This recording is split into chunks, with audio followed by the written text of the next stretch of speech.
حضرت محمد صلی اللہ علیہ وسلم کی افطاری، یہ سن کر آپ کی آنکھوں میں بھی آنسو آ جائیں گے۔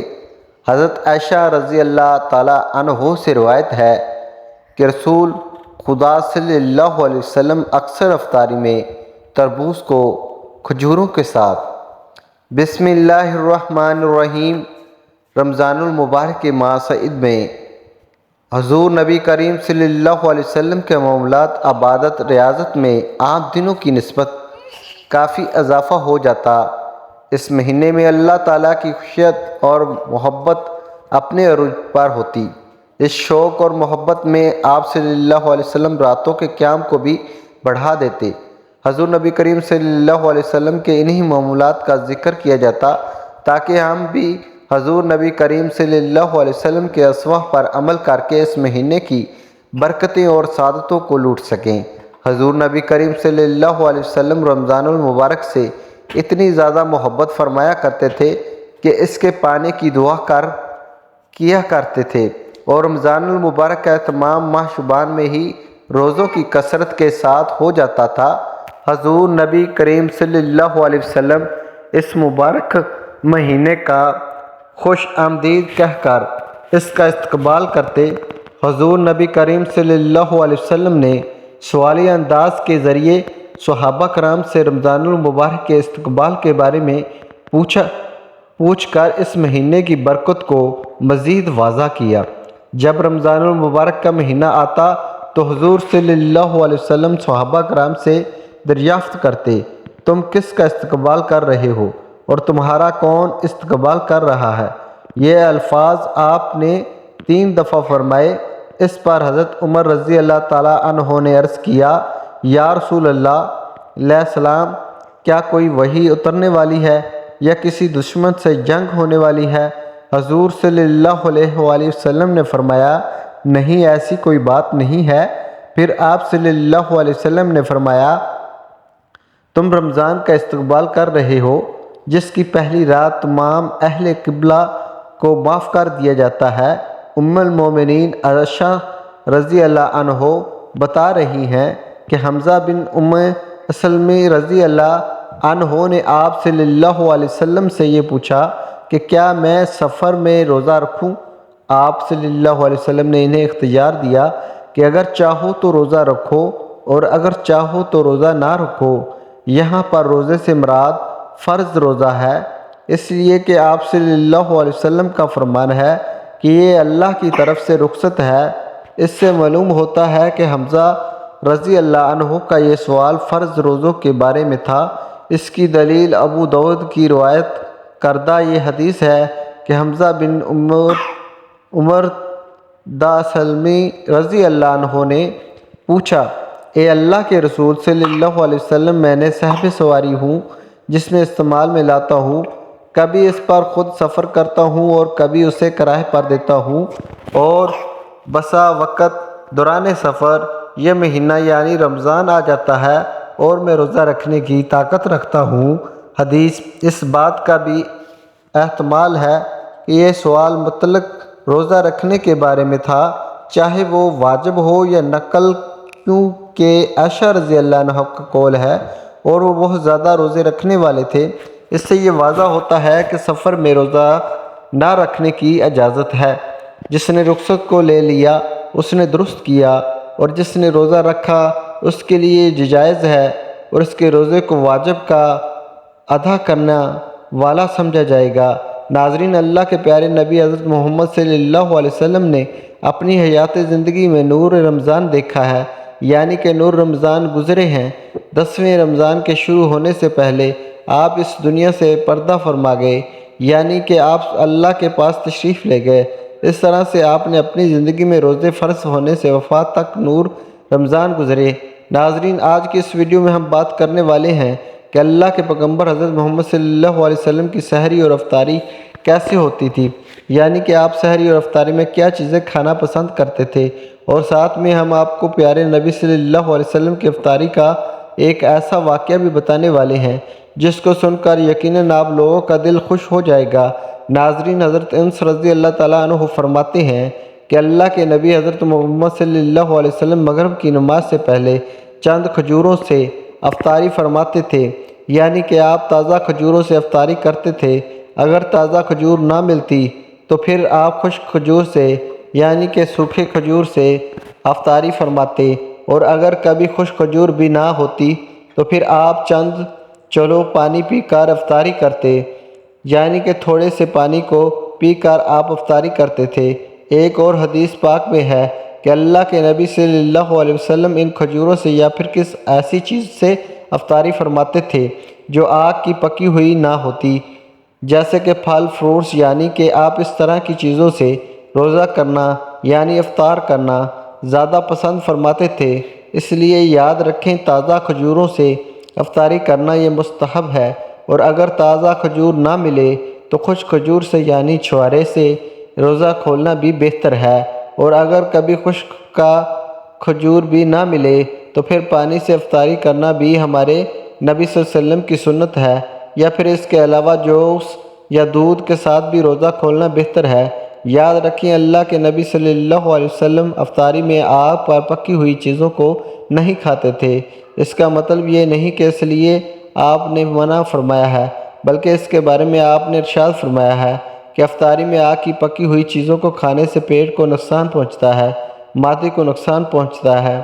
اس لیے آپ اپنے آپ کو اس پریشانی سے بچانے کے لیے ایسا کرتے تھے، مگر آج کل تو دیکھنے میں آتا ہے کہ زیادہ تر لوگ افطاری میں سموسے اور پکوڑے کو کھانا ہی زیادہ پسند کرتے ہیں۔ مگر یاد رکھیے، ایسا اللہ کے پیارے نبی صلی اللہ علیہ وسلم کبھی نہیں کرتے تھے۔ اس کے علاوہ ناظرین، اللہ کے نبی صلی اللہ علیہ وسلم جب سحری کھاتے تھے تو بالکل آخری وقت میں کھاتے تھے۔ ادھر حضرت بلال اذان دے رہے ہیں اور ادھر آپ آخری لقمہ کھا رہے ہیں، اور ادھر سورج نیچے ہوا یعنی کہ ڈوبا ہوا، اور آپ نے اپنے منہ میں کھجور رکھی یعنی کہ افطاری کی۔ ایسی آپ اس لیے کیا کرتے تھے تاکہ اپنی امت پر بھوک کا وقت کم سے کم آئے۔ ایک مرتبہ اللہ کے نبی صلی اللہ علیہ وسلم سحری کے وقت میں بکری کی سری کھا رہے تھے۔ حضرت علی رضی اللہ تعالیٰ عنہ بھی آپ کے ساتھ میں تھے۔ اتنے میں حضرت بلال رضی اللہ تعالیٰ عنہ آئے اور عرض کرنے لگے، یا رسول اللہ صلی اللہ علیہ وسلم، وقت ختم ہو گیا ہے، میں اذان دینے جا رہا ہوں، آپ برائے مہربانی کھانا پینا بند کریں۔ اور یہ کہہ کر حضرت بلال اذان دینے چلے گئے اور اذان دینے کی تیاری کرنے لگے۔ اتنے میں حضرت بلال کو خیال آیا کہ پتہ نہیں میرے نبی نے کھانا پینا بند کیا ہے یا نہیں۔ اس لیے حضرت بلال رضی اللہ تعالیٰ عنہ واپس آ گئے اور آ کر دیکھا تو ابھی بھی اللہ کے نبی سحری کھا رہے تھے۔ یہ دیکھ کر حضرت بلال نے کہا، یا رسول اللہ، اللہ کی قسم سحری کا وقت ختم ہو گیا ہے، صبح ہو گئی۔ تو یہ سن کر آپ صلی اللہ علیہ وسلم نے اپنے ہاتھ نیچے کر لیا اور کہنے لگے، اے بلال، ابھی وقت باقی تھا، لیکن تیری قسم کھانے پر اللہ نے اس کو پہلے ہی نکال دیا کہ تیری قسم کہیں جھوٹی نہ پڑ جائے۔ پھر حضرت علی رضی اللہ تعالیٰ عنہ نے فرمایا، اگر بلال قسم نہ کھاتے تو جب تک میرے نبی صلی اللہ علیہ وسلم کھاتے رہتے تب تک صبح صادق نہ ہوتی۔ اب ناظرین، آپ کو ان 10 چیزوں کے بارے میں بتاتے ہیں جن کو اللہ کے پیارے نبی صلی اللہ علیہ وآلہ وسلم بہت پسند فرماتے تھے اور ان کو شوق کے ساتھ تناول فرمایا کرتے تھے۔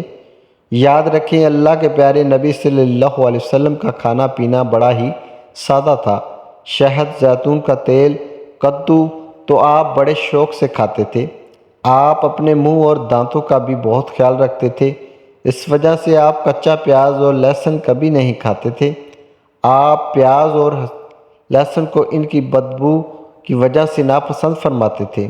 یاد رکھیں، اللہ کے رسول صلی اللہ علیہ وسلم کو اگر کوئی چیز یا کھانا پینا پسند نہ ہوتا تو آپ اس کو چھوڑ دیتے تھے۔ کھانا یعنی کہ اس کو نہیں کھاتے تھے، مگر اس چیز کو آپ برا نہیں کہتے تھے۔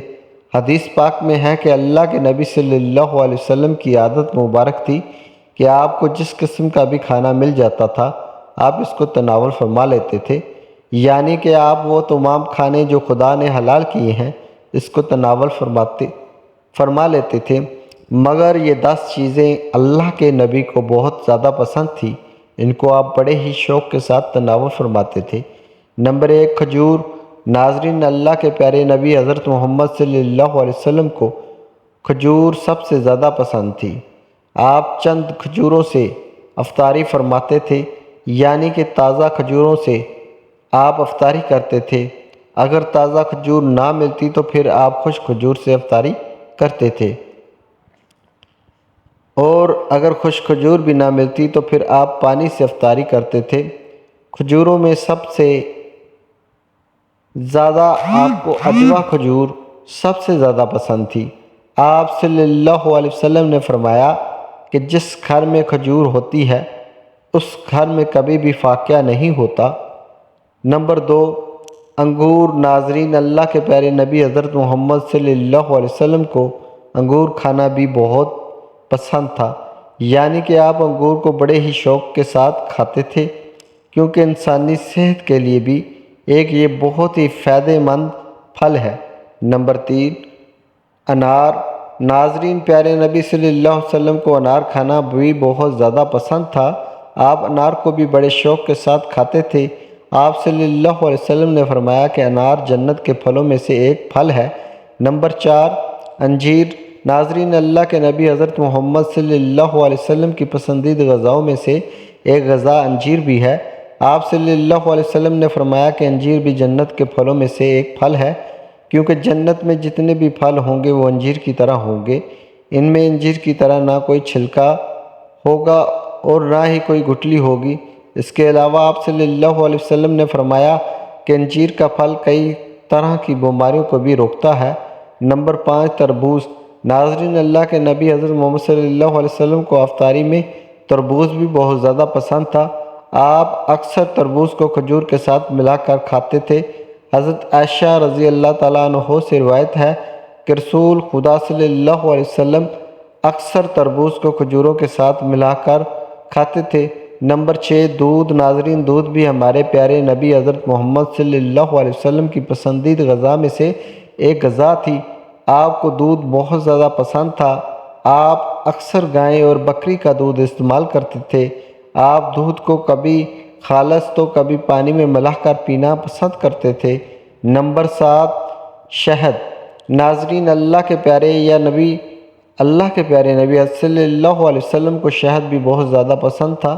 آپ اکثر شہد کا استعمال کرتے تھے، اور یہی نہیں، شہد کا ذکر قرآن پاک میں بھی کئی دفعہ آیا ہے۔ نمبر 8، گوشت۔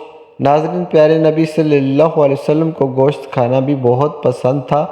آپ نے فرمایا کہ دنیا اور جنت دونوں جگہوں میں سب کھانوں کا سردار گوشت ہوگا۔ آپ صلی اللہ علیہ وسلم شوربے والے گوشت کو زیادہ پسند فرماتے تھے۔ حدیث پاک میں آیا ہے کہ اللہ کے پیارے نبی شوربے والا اور بھنے ہوئے گوشت کو زیادہ شوق سے تناول فرماتے تھے۔ آپ کو بکرے اور بکری، دمبا اور اونٹ کا گوشت سب سے زیادہ پسند تھا۔ نمبر 9، جو کی روٹی۔ ناظرین، اللہ کے نبی حضرت محمد صلی اللہ علیہ وسلم کو جو کی روٹی بھی بہت زیادہ پسند تھی۔ آپ اکثر جو کی روٹی کھانا پسند کرتے تھے اور بغیر چھانے ہوئے آٹے کی موٹی روٹی تناول فرماتے تھے۔ نمبر 10، چاول۔ ناظرین، پیارے نبی صلی اللہ علیہ وسلم کو چاول کھانا بھی بہت زیادہ پسند تھا۔ آپ چاول کو بھی بڑے شوق سے ساتھ کھاتے تھے۔